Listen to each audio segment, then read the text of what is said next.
Look at this Lego shelf. Tons of awesome licensed sets. Dungeons and Dragons, Transformers, Willy Wonka, Goonies, Twilight. Now look at this. This is what Lego used to look like. Sets that Lego made up themselves. No movie, no Disney, no billion-dollar franchise behind it. Just imagination. So here's the question. What happened? Because somewhere between 1999 and today, Lego went from a toy company with big ideas of its own to a company that basically just rents out other people's ideas. In that shift, it's costing you a lot more than you think. Today we're going to break down exactly how Lego got hooked on licensed themes, what it cost you as fans, and what got lost along the way. What did Lego used to be? Let's go back to 1978. Lego released 3 themes that will define the brand for decades: castle, space, and city. Simple, right? The past, the present, and the future.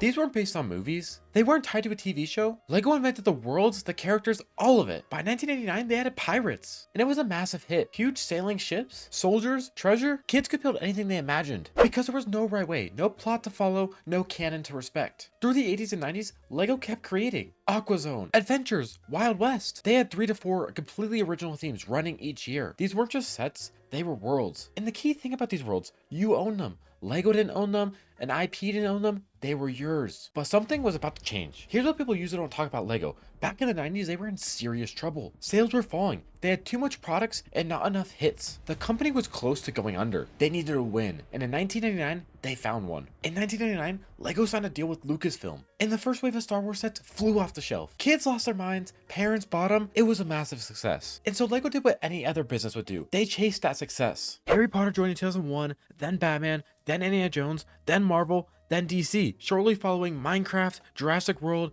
Disney, Overwatch, Fortnite. Each new license felt like a win, and for a while, it was. But here's the thing nobody talks about. When Lego signed that Star Wars deal, they reportedly agreed to make no other sci-fi theme that would compete with it. Think about that. The company that invented classic space was no longer allowed to make its own space sets. Original themes started disappearing, not because they weren't popular, because licensed themes were pushing them out. And the same thing happened later with Castle. According to fans and insiders, Lego backed away from medieval themes because of concerns about competing with Harry Potter and Lord of the Rings. But wait, Lego is making more money now. Isn't this good? Okay, you may be thinking, Lego is doing great. Record high sales, people are buying more than ever. And you'd be right, Lego made over $10.5 billion in revenue last year. So was it really a problem? I'm glad you asked, because the money is only one part of the story. The part that nobody talks about is what you are paying and what you are no longer getting. Why do licensed themes feel so expensive? Okay, so here's the scenario. You walk into a Target, you see 2 sets roughly the same size, same number of pieces. One is a Lego City Police Station, the other is a Star Wars set. The Star Wars one costs notably more, and you think to yourself, is that the Disney tax? Yes, it literally is. Researchers have studied this. When they compare licensed and unlicensed Lego sets over 20 years, it's over a 20% price hike on licensed themes. Some analysts put it closer to 10%,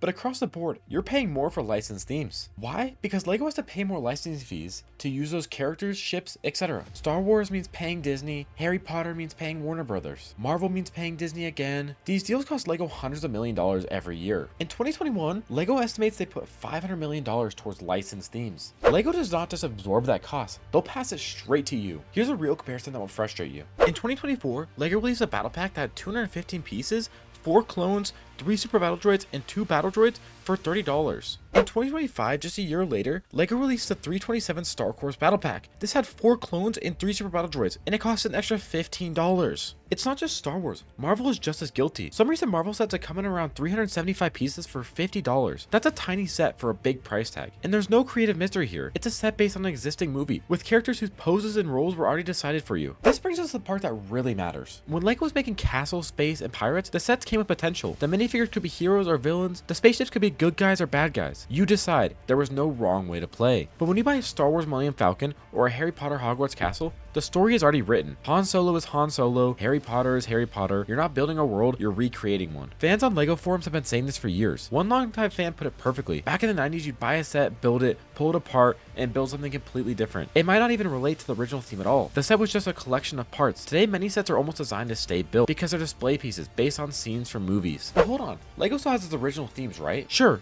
Ninjago is still going strong. Lego City, Technic, Creator, even the new Botanical Collection. But here's the question, how much shelf space are those getting compared to licensed themes? And more importantly, when's the last time Lego launched a brand new theme that was completely their own? Own story, own characters, own world. Because that answer might surprise you. Where did the big original themes go? Let's count. Classic Space ran from 1978 to 2013. 35 years of sub-themes. Ice Planet, Blacktron, Futuron, Space Police. These weren't just themes, they were universes. Kids had favorites, collections, rivalries, between Blacktron and Futron fans. Lego Pirates ran from 1989 to 2015 and a fan voted idea set in 2020, but no full revival in the main line. Lego Castle, the last main series run was in 2013. That's over a decade ago. Adventures, gone. Aquazone, gone. Power Miners, gone. Atlantis, gone. Galaxy Squad, gone. After 1 year. Meanwhile, Star Wars has been going from 1999 and 26 years and counting. Harry Potter since 2001, Marvel since 2012. These original themes aren't just less popular, many of them were cancelled and never brought back because the licensed themes took up the budget, the shelf space, and in some cases, the legal breathing room. Here's one of the most wildest parts about the story. Multiple fan communities and LEGO commentators have noted that LEGO repeatedly pulls back from doing a new castle line, and the reason cited is that a standalone castle theme would compete with Harry Potter Hogwarts sets. Same visual space, same audience. LEGO doesn't want its own theme cutting into sales of a licensed one. Let that sink in. LEGO's licensed themes are stopping LEGO from making their own themes. The company that built the universe off pirates, knights, and space explorers is now avoiding pirates and knights because they might cannibalize sales of a Harry Potter set that pay Warner Bros. Millions to license. So what do fans actually want? Here's the thing. Fans have been screaming for original themes for years. Go to any LEGO Reddit or YouTube page. You'll hear the same thing over and over. Where's the new castle theme? Can we get a new space line? Why does everything have a movie tie-in? And LEGO is hearing it, sort of. The LEGO Ideas platform, where fans vote on sets they want made, has seen Pirates of Barracuda Bay and Ships in a Bottle style pirate sets get produced. The fan response is huge, and that tells you something. In 2024, LEGO brought back a nod to the classic space with a small retro set. Fans absolutely loved it. The hunger is there, the nostalgia is there, and LEGO knows it. But here's the business math. A licensed Harry Potter set practically markets itself. The movie franchise does the work. The characters are already beloved. LEGO just makes the bricks and collects the checks. An original theme, LEGO has to build a world, create the lore, make the marketing, hope kids connect with it, and risk it failing. That's expensive and uncertain. So they don't. And original themes keep disappearing. Is this just nostalgia, or is there a real impact on creativity? Maybe you're thinking, come on, kids today love Star Wars Lego sets. Who cares, castle's gone, times change. Fair point, but here's a question worth sitting with. When kids grow up building sets based on pre-made stories and pre-made characters, are they building their imagination or building someone else's? So what do you actually learn from building a Lego set? There's a reason LEGO has always been considered a creative toy and not just a building toy. The whole point since 1958 when the brick was patented was that you could build anything. The sets were a starting point, not an ending point. You build the set, then you take it apart and build something new. That's the idea. That's always been the idea. And original themes supported that. When you had a pile of castle parts and space parts, you mix them together, you made Space Knights, you made astronaut pirates, because the only rule was your imagination. Licensed sets are changing how kids actually play. When your child builds a Millennium Falcon, they know exactly what it looks like, they've seen the movie, there's a right answer. And the set is designed to look like that specific ship. The pieces are often molded specifically for that model, and don't easily become something else. More and more LEGO sets are designed to be displayed, not deconstructed.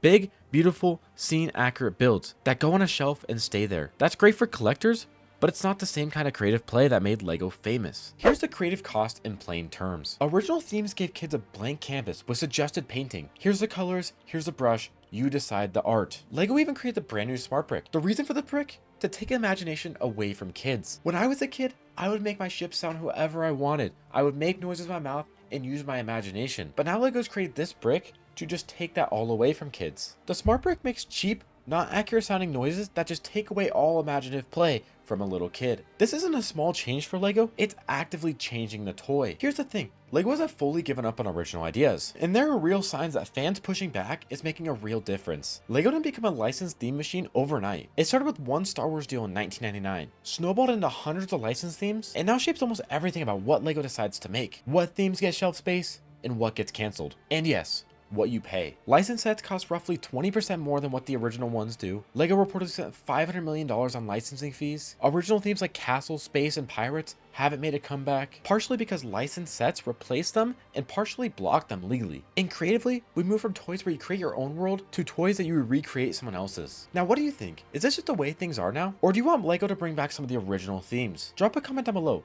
Let me know what theme deserves to come back. And if you like this video, click this video up here where I talk about how LEGO isn't for kids anymore. But if you want to know more about what original LEGO themes got canceled and replaced for licensed themes, click this video up here where I talk about LEGO themes that just disappeared. Alright, thank you guys for watching, and I'll see you in the next one. Bye.